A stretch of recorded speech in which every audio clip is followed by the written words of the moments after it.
Aromie here, and welcome back to Degraman. We are back here again, redoing everything, introducing the boys, same old, same mode. Maybe I should start from the beginning. Today when I was at school, at lunch, strange things started happening. Changes in the physical composition of matter, strange light phenomena, pockets of frozen time. If only Vincent Castle had arrived earlier, our lovely damsel here would not have suffered for so long and all alone at that. Ragnar turns to me, exhales a smoke, then gallantly takes my hand. Next time I will be the one to save you, and I vow to be on time. Fine, just let go of my hand, please. Victor then hands me a sketchbook, with one hand while holding an eraser in the other. I flinch thinking he's showing me another naughty drawing, but am shocked to discover that the image is even worse. It's the man I saw from beneath the water. Once I've gotten a good look at him, he immediately erases it. Yeah, that's him. I strain to say the words, an irrational fear causing my voice to tremble. It's okay, it's all over now. Pushing the paper aside, Victor places his hand on my arm. Their friendly gesture and his calm voice are both oddly soothing. Exactly! No one will attack you now that we're around.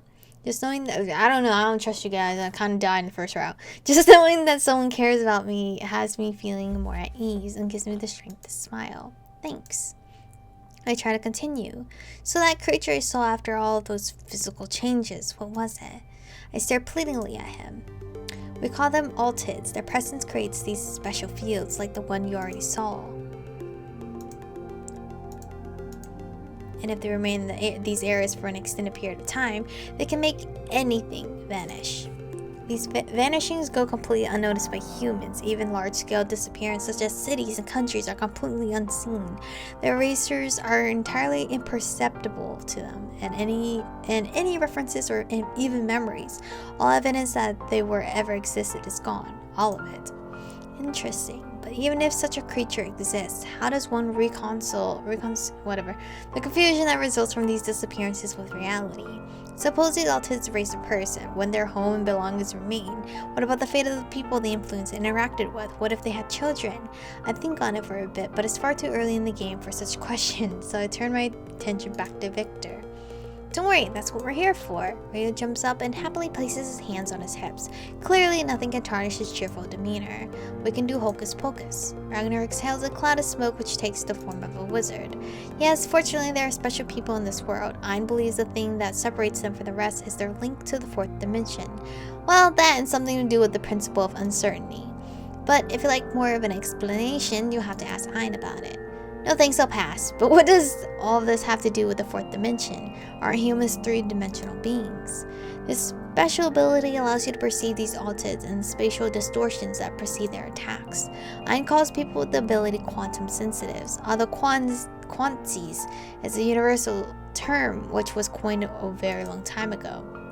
There's a running joke that the altids are the letter T, so now it's just quanties. Unlike ordinary people, quanties are able to retain the memories of the things the altids destroy. What's more, if we write, draw, or speak about anything that has disappeared, only other quanties are able to perceive it. That's why quanties are considered the true keepers of mankind's history. Victor grows noticeably uncomfortable after saying this. In fact, everyone here is a quantie. Our sensitivity to the fourth dimension gives us special abilities, although an ignorant fool might mistake them for superpowers. Was that a dig at Ragnar and Ryu? That said, there's a logical explanation for all of it, and we're not without our limitations. Quanties are most powerful in altered fields, and there have been several quanties throughout history who were able to create similar spaces. Unfortunately, all of our contemporaries, only Ein is able to do anything of the like. These eras, both Alton and Quantimeter are called muta rooms. Anyhow, that's just the short version, but I think I covered most of the basics. You'll pick up the rest as you go. I can't help feeling like I won't. Victor gets up, followed by Ragnar and myself. We all head out into the corridor as Vincent and Castle silently trail behind us. Let me enlighten you on a few more things you should know. You should already be familiar with Ein's most important muta room. Victor motions to the corridor with his hand. It's called Lakul. Don't ask me what Ein was thinking when he named it. Don't ask him either. One might say this passageway is our home here in the department. Anyway, even though altids randomly appear all over the place, it's not like the bears in Siberia are of a particular interest to them. They prefer heavily populated areas. This department are. The entire country is under our protection. In reality, there aren't many of us quanties, and the size of the department is proof of that, which is why we need quick access to wherever the altids appear. The faster we reach them, the less damage they can do. Victor begins to open several of the doors, each of them leading to a completely different place. Some opens to rooms, while others open to corridors, and yet others to outdoor areas. Thanks to this corridor, we can travel wherever we need. Each major city has a connection here in Lukul, and these connections allow us to quickly move from place to place. But there are so many doors, and they all look exactly the same. How do you tell them apart? Intuition. Unfortunately, if you didn't understand Ein's explanation earlier, you'll just have to choose at random. We return to the party room. Sebastian is laying in the middle of the floor while Mark's sitting right beside him. His nose has 2 bloody tissues sticking out of it, but his expression hasn't changed at all. He still looks distant and aloof. Once again, I can only see half of his face, the left side this time. Seeming disinterested, Mark glances at me, then looks away, his left eye flashing amber. He's heterochromatic. I don't know if I said that word correctly. This is our favorite room. We usually meet here and chat, have fun. So this is the party room. The boys all nod in unison. And we have cookies. Ragnar and Ryu happily dash to the other end of the room around a corner. Oh yeah, our kitchen and door to the normal world is that way. I really should ask Victor as much as I can while I still have the chance. He's clearly the only one here willing to explain anything to me. So I'm the same as you, a Kwanzi. You could say that. Victor's phone rings and abruptly ends our conversation. I have to go, but I hope you'll consider staying with us. Truthfully, this is where you belong, with other Kwanzis. A hug. I mean, I'm all for hugs, but I know his power, which is X-ray vision. Victor opens his arm emphatically as a friendly smile spreads across his face. What if he's just taking my power if I give him a hug? Is that how it works? But I love hugs, so I'm not gonna deny. Wait, I'm already fucking up. I said I was gonna stay castle route only. Okay, let's hope that I didn't make a mistake or fuck anything up. I step forward and awkwardly toss my arms around Victor for a brief moment, and just when I'm about to pull away, I hear Ryu scream. He then runs in from the kitchen with a mouthful of cookies and thrusts himself onto us while squeezing tightly.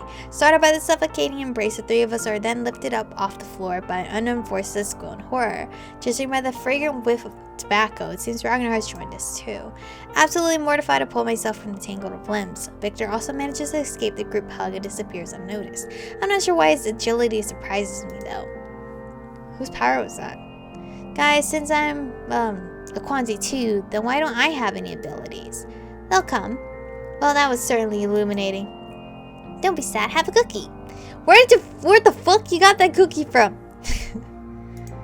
Ryu shoves a cookie in my mouth, making me choke. Give it time. You'll learn all you need to know. Then you'll be able to kick any butt you want. Assuming you survive Ryu's care, that is. Why I'm under Ryu's care? I'm trying to go for castle. And why exactly do you all care so much about me? Like Victor said, there aren't many of us Kwanzis, and the ones who don't know how to use their abilities don't last very long. Besides, you're a woman, a damsel in distress. How fucking rude. How can we abandon you? Yeah, Kwanzis do seem to be few in numbers, and judging by these guys, quantum sensitivity seems rather chauvinistic, and has a weakness for attractive men. If you would like, I can create a door to your house so you can come and go as you please, but I would suggest you transition carefully, at least until you learn how to use the muta rooms. So, will you be staying with us? I glance at my new friends who are now sitting around me in a half circle, their faces most friendly.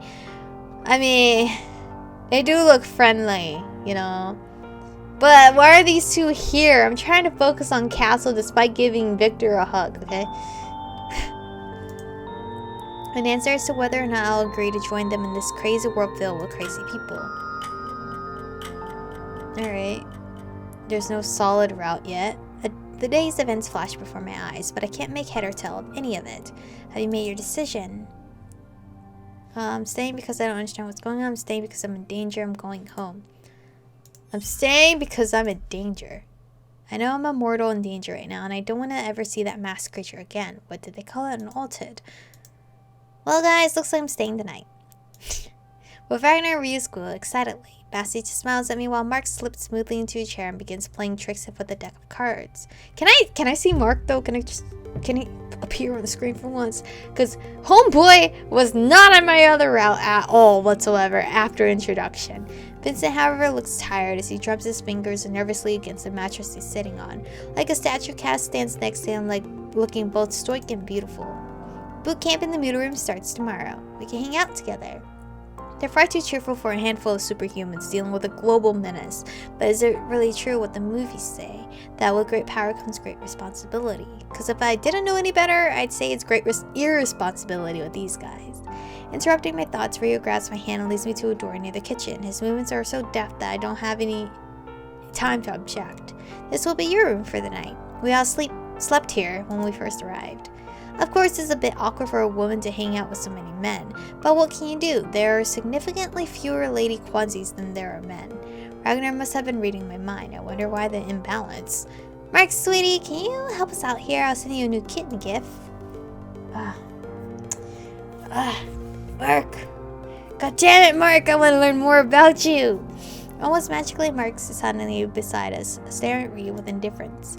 Our little starlet needs some casual clothes. Mark sticks out his hand and it outlines the blurs for a moment. Not an instant later, he's handing one of my 90s. Vincent, who was standing nearby looking like his usual angry self, suddenly blushes and covers Cass's eyes. Oh, wait. Oh, he's so cute. He's so cute blushing, bro. Which is why I'm keeping his route last, because I'm going to get fucked up from his route. Stop parading a girl's lingerie around for everyone to see. Calmly. We're gonna just calmly take it from him. Thanks, Mark. He so kindly gave this to me. Sighing and trying to be as discreet as possible, I awkwardly plucked the 90 from Mark's hand. I really should be used to these awkward situations by now. Anything else? Don't be shy, mi chico. Tell Uncle Mark what you need from home. Well, after that performance, I'm not sure I want to ask for anything else. Besides, how do you tell a man you need fresh panties? That would be so embarrassing. Mark, thank you so much for the help, but I think I'm good. Mark grins and walks towards me, the outline of his body seeming translucent as he moves. This is the first time I've gotten a good look at his face. Are you tempting me? Stop tempting me. I'm trying to go for my man's castle. I know you don't have a route, Mark. Chill out.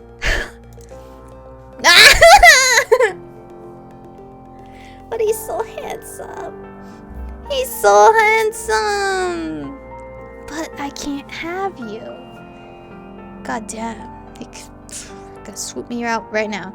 Thanks to his very unusual heterochromia, he's frighteningly attractive. But a strange and ominous coolness emanates from him. It's as if I were laying on the grass beneath a starry sky, and the sky suddenly looked back at me. Bro, that's beautiful. What are you talking about? The wrong choice yet again. He walks right through me, and when I spin around, he's gone. Huh? There he goes. Lover of English scene farewells. Bro, he's so hot. Come on, bro. Why? Why don't they all have routes? I don't understand. Why don't you get... I mean, it doesn't even matter because there's no happy ending. But, like, you know, whatever. I just want that cute love story. I'm okay if it ends poorly. Maybe.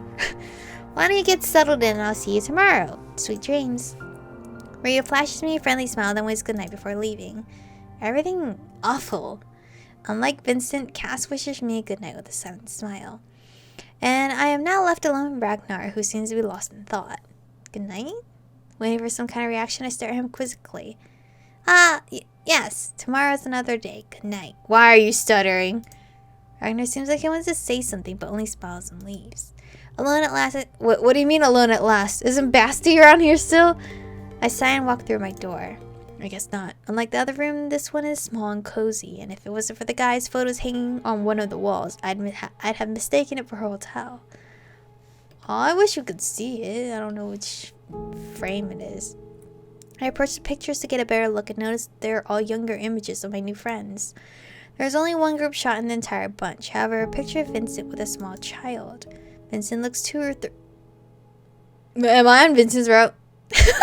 Vincent looks 2 or 3 years younger than he does now, and the boy next to him can't be older than 5.